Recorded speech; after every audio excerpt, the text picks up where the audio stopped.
Norah. That's right, Contessa. First, the president flies to Iowa.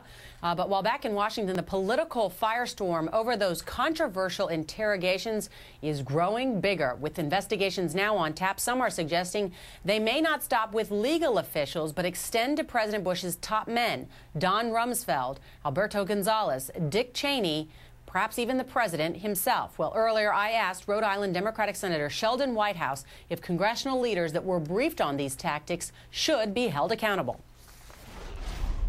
I'd be a little bit careful about going that road.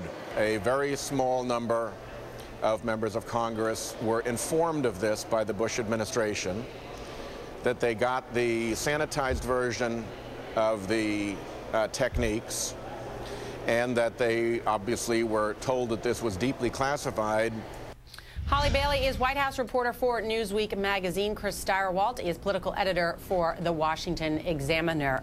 Holly, the question I asked had to deal with the fact that this was on the front page of the New York Times, that the heads of the House and Senate Intelligence Committees at the Times were briefed by the CIA back in 2012, and yet it does not appear that there were objections made. What does that tell us?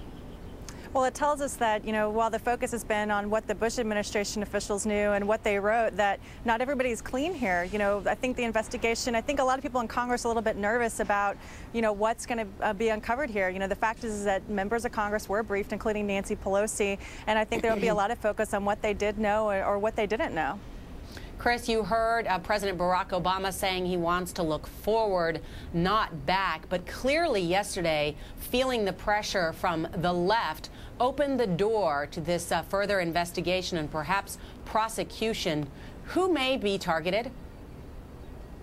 Well, certainly these lawyers, one of whom is now a federal judge, the other is a law professor at UC Berkeley. You're talking about Jay Bybee and John Yoo?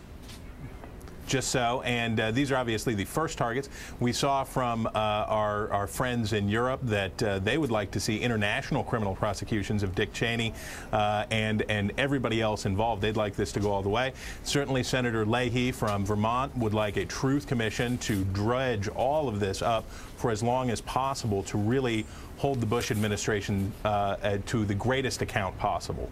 But I think what it shows, I'd like to follow up though, I think what it shows is that though these members of Congress were briefed on the situation, though they did get this, they didn't object. And I think it's because in those days, if we think back to 2002, very few people would have objected to anything that you would have done to Khalil Sheikh Mohammed and the other plotters of 9/11 if it would have prevented another attack, as now the CIA says it did.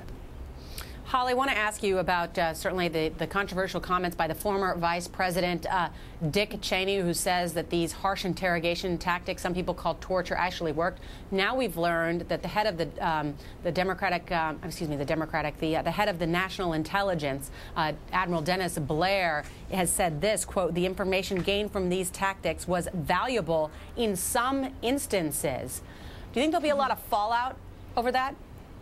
Well, what's interesting about that statement is that initially that was a private memo that he issued to members of the administration, but then part of it was released publicly, and that key phrase was excised from the part that was released publicly. So I think clearly they, somebody knew that that was going to be an interesting statement. Again, I think what's really interesting happening here is that the president yesterday sort of contradicted what his own chief of staff had said on Sunday, in which he said that he didn't want to go after the people that had written the memos or any of the administration officials. Right. But I think what the White House knows, they're looking at the writing on the wall a little bit, is that there is going to be an investigation. Congress wants to look at this, and I think that they felt that they were standing in the middle of a runaway train here. Great point. Holly Bailey with Newsweek, Chris Stirewalt with Washington Examiner. Thanks to both of you.